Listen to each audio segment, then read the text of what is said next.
Welcome back to the lab. We're still mucking around. We're still fiddling with our VQ35DETT that I have broken, and we're fixing it.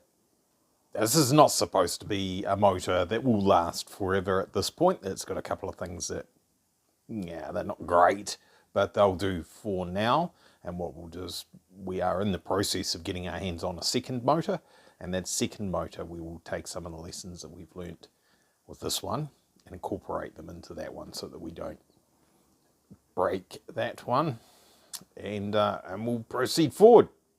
So under there we've got the engine short block, I guess you call it. It's symbolically covered. It's dead. Well, it's not really dead. It's just got, it's not going to go because it's got in pieces, right? And here are the pieces that are no longer in it. So bearings look okay. There's some wear marks on them. They're not perfect. They look okay considering what they've been through. I could probably replace them. Might not. Not that hard to get in there and change those bearings if we start to see any sign that we need to do that, any metal in the filter or anything like that. Piston rings are mint. Actual pistons themselves, they have had a little bit of a clean. I've given them those horrible lights doing that flashy thing they do. So there's absolutely no signs of detonation or anything like that. All our ringland, etc., rings, all that is all looking great. The fancy coating is worn off, not surprised. Some of it's still there, as you can see. Not concerned about that. We probably could get it recoated if we really wanted to, but not particularly worried. I had a look for any signs of any distortion or cracking or anything like that, and we're all good. With the pistons, one thing we are not good with is our piston pins. This one you'll see it's had a little bit of a polish. It's had a little bit of a polish because when I took all these out and gave the conrod a bit of a wriggle backwards and forwards on the pin, it should be relatively free. It's a snug fit, but you should be able to slide it backwards and forwards without any issues. It was binding and jamming, and I thought, oh, that's interesting. Maybe it's just a little bit of, you get a bit of build up on the surface like you can see with this one. There's absolutely nothing wrong with that really, but I thought maybe it's just quite tight and it's just binding up on that. So took this one out, put it in a lathe, give it a polish up, and to put it back in the piston, thought this doesn't feel right. And I was right. It is not right. So here we've got a nice straight bar. I've already given it away, just saying that. Well, you guys are thinkers and you're like, we'll use this as a background so we can see what's going on. Well, the camera won't show it. You guys will be thinking Glenn is talking about straight things. That might mean that there's a bent thing. We've got to get this just in the right spot. Turn that. There's a bent thing. See that air that we've got under the end there? And you might say, oh, that's the bar, and that's just the way Glenn's holding that. So we'll keep turning this around. The air goes away. There's no air in between there now, it's flat. Keep turning it. The air is in the middle. So these piston pins are worth approximately 150 horsepower each, is what the mighty internet tells me. Back in the day, 2006, something like that, guys all talking about VQ35DEs on the internet, and someone rang and spoke to Wiseco and they reckon 150 horsepower, and then you need to upgrade your piston pins. I didn't know that there were upgraded piston pins for these pistons, so I never put them in, but now I know. So anyway, these are bent, all of them. Some more than others, but they are all bent.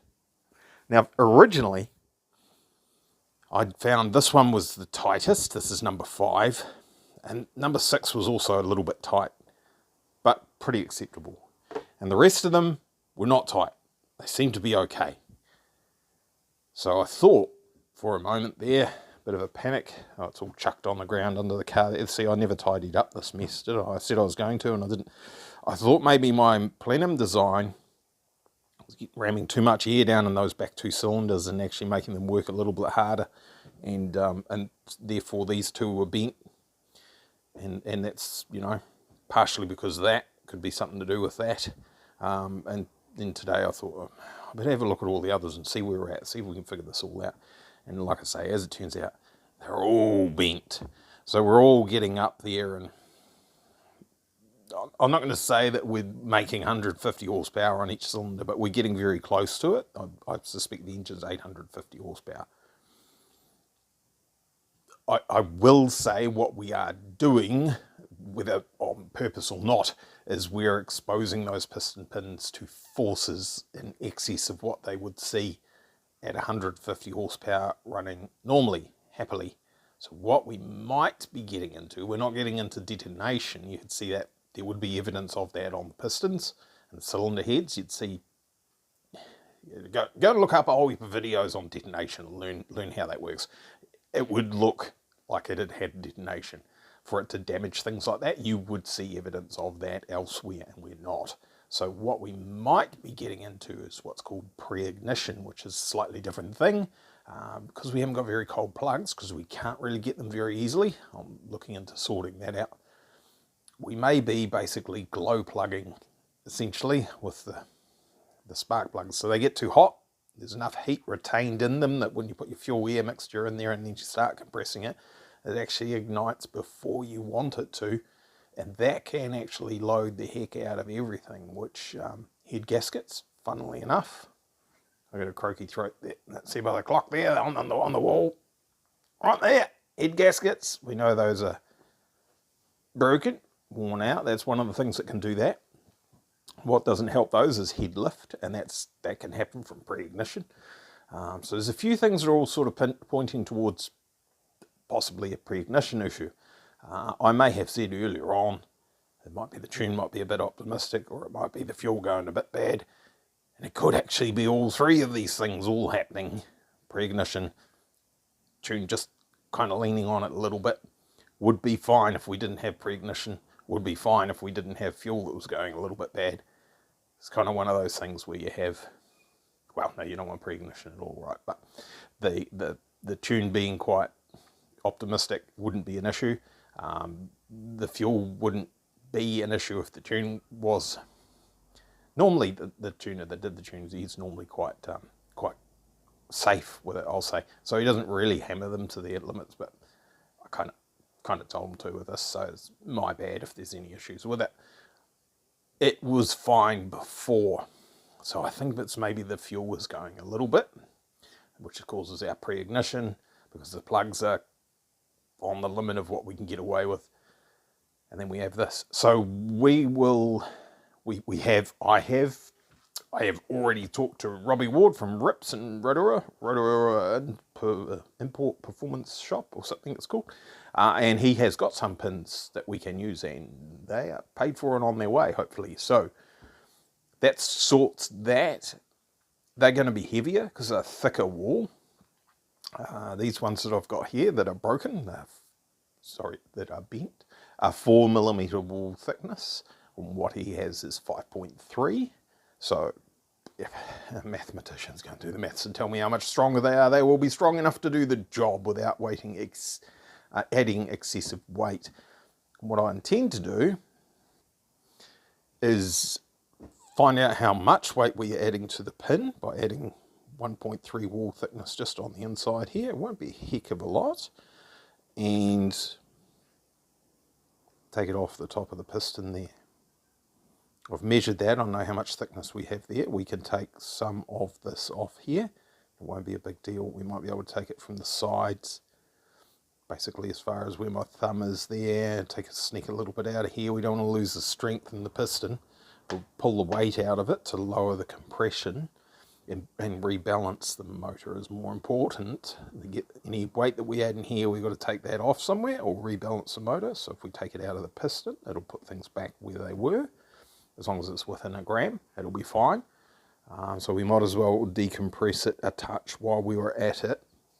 and that will help, because we definitely need some help. That's fine, no big deal. Piston pins, brand spanking.